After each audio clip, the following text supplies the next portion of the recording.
My mom, Marian Lupu, wasn't afraid to ask anybody for anything. I think the reason I admired Marian so much is because she never gave up. If there was a door closed, she would knock on it again and again until she got the answer that she wanted. In her life and work, she met 3 presidents and influenced leaders and politicians from both the local and national stage.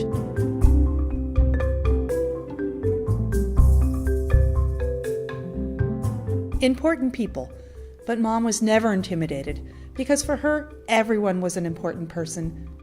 She believed in people, and everyone who knew her knew that when she was asking for something positive, something that she really believed in, it was pretty much a spiritual practice for her, and she was so good at it. Born in Chicago, Marian grew up during the Great Depression in an observant Jewish household. Early on, she learned how to barter, negotiate, and the importance of community. At a very young age, she would accompany her grandfather. He had already exchanged and bartered items to get milk and eggs.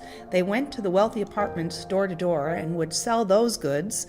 Mom was always instructed to dress up very, very cute because, of course, no one could resist a cute little girl, so they always gave her a penny here, a penny there. The money they made was shared among their family and the community. It went towards bus fare so everyone could get to work in those difficult years. She also learned a lot about strong women. Mom's biological father was a scoundrel, by all accounts. My grandmother divorced him early on to create a better life for herself and for Marian. This was not an easy choice or a path to take for a woman back then. She was a nurse. She remarried a wonderful man. She made a good life for herself, her husband, and for my mom. Unfortunately, he passed away when my mother was a teenager. When he died, her Uncle Saul became a kind of surrogate father.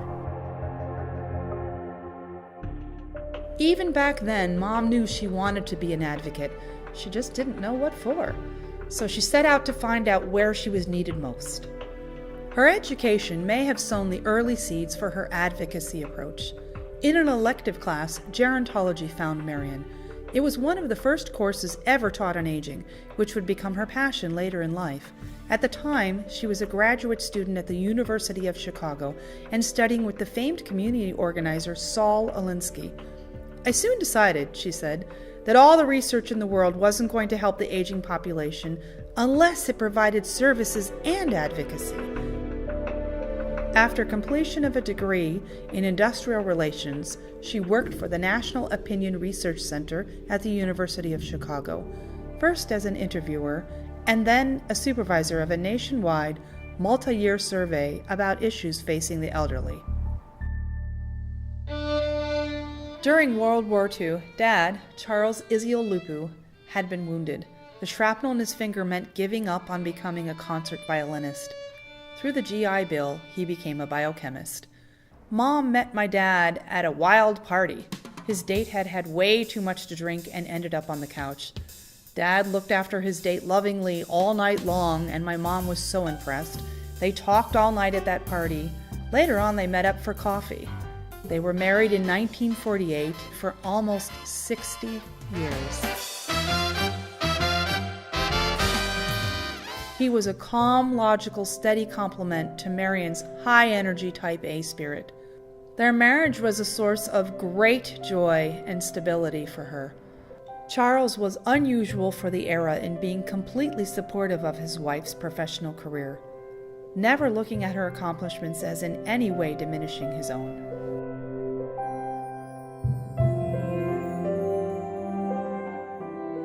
In Chicago in the 50s, Mom started advocating.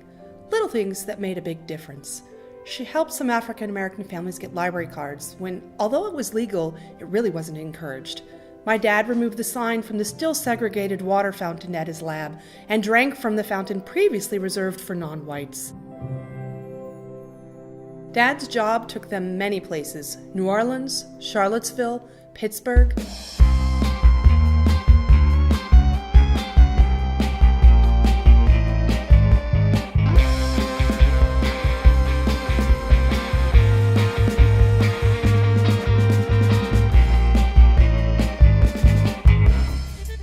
They settled in Tucson in 1966, where Mom's life's work really began.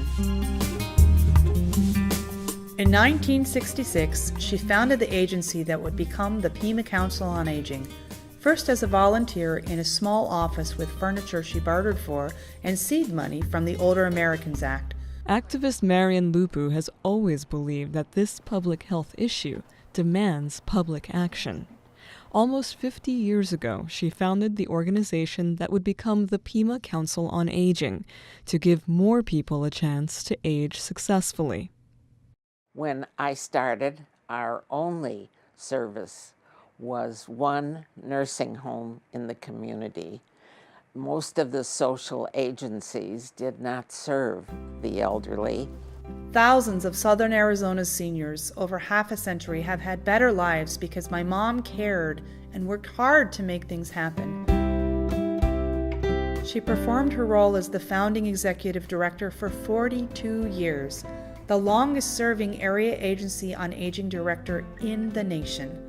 But it was not so much the length of her tenure as the tenacity and skill of her advocacy that won her wide recognition and admiration. I think her work at PCOA was a perfect outlet. She loved people, all kinds of people, and she was an extrovert all the way. She used all of her charm and formidable personality to help politicians and others with influence see people who were struggling. She helped them care, and she worked with them to bring about positive changes in the community. She cultivated a diverse workplace, including bringing in Larry Curley as an intern. He went on to become the executive director of the Indian Health Board in Nevada. With her leadership in 1972, funded in part through the Model Cities program of President Lyndon Johnson's Great Society, Pima Council on Aging worked to define the now common concept of continuum of care.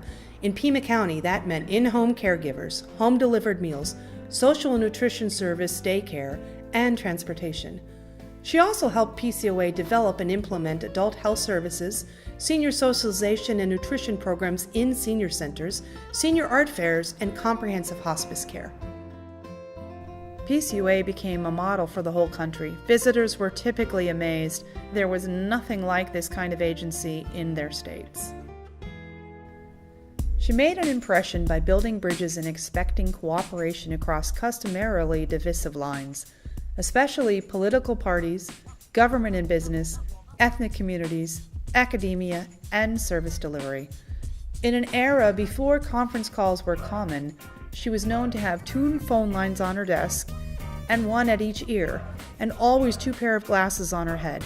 She would call up someone at the state level on one phone and someone at the federal level on another phone, saying, "Washington, you say X. Arizona, you say Y." Within PCOA, Marian found a second family, including her work husband, Theodore Koff, or as I know him, Teddy Bear. My mom loved telling the story of how she had chided President Carter. A telegram from Nelson Cruikshank, who I had known for many years.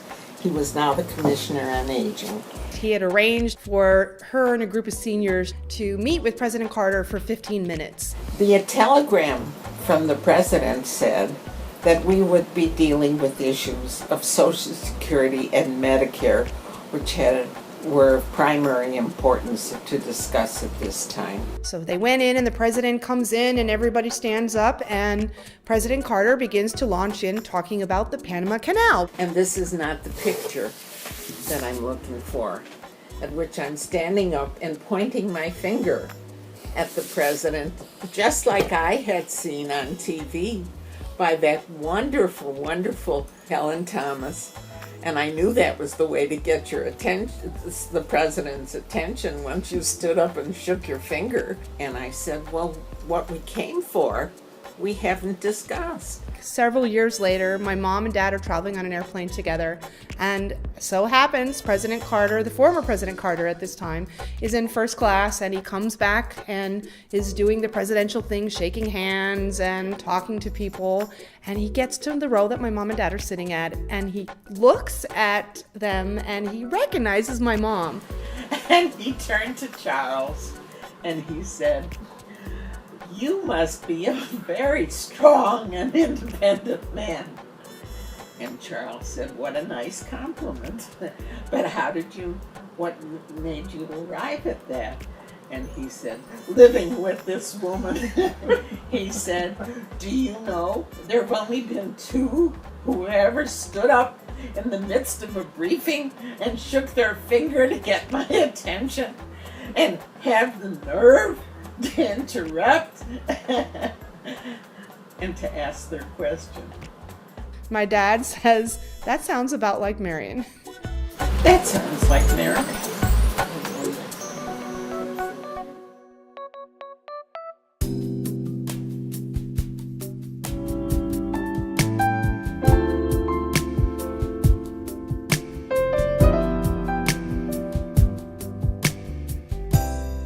I think it even surprised her that in her retirement, her advocacy came full circle with a shift to children.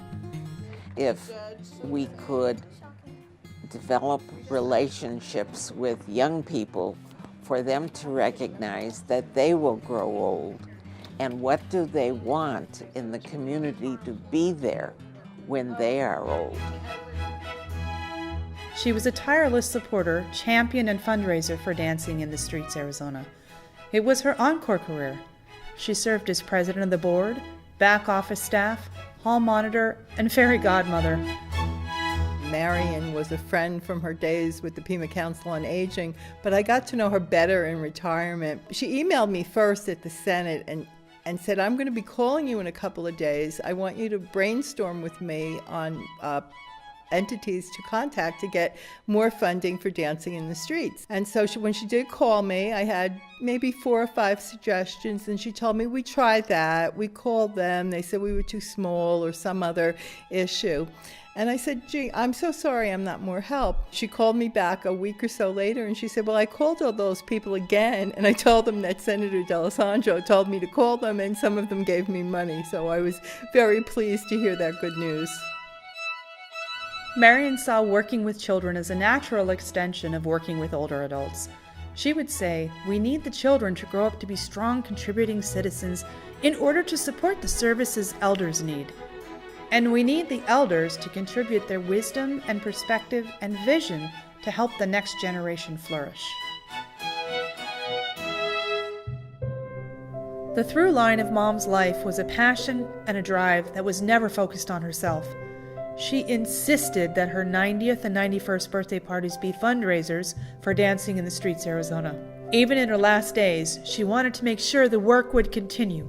She encouraged all of us to keep it going. The Sunday before Mom died, she turned to me and said, "I'm ready to go." And we talked, and I said, "Okay, all right, if you're ready to go, that's okay. We'll be all right. We'll manage without you. And we'll be sad, but we can make it through."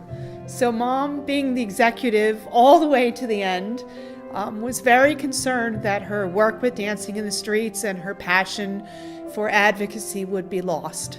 So she was calling people on the phone and telling them, "I want to make sure that you're going to continue and help the kids and continue on the work." And although she died peacefully, I'm pretty sure that if she could ask for one more thing, it would be to never stop advocating and working for people who are struggling and need our help.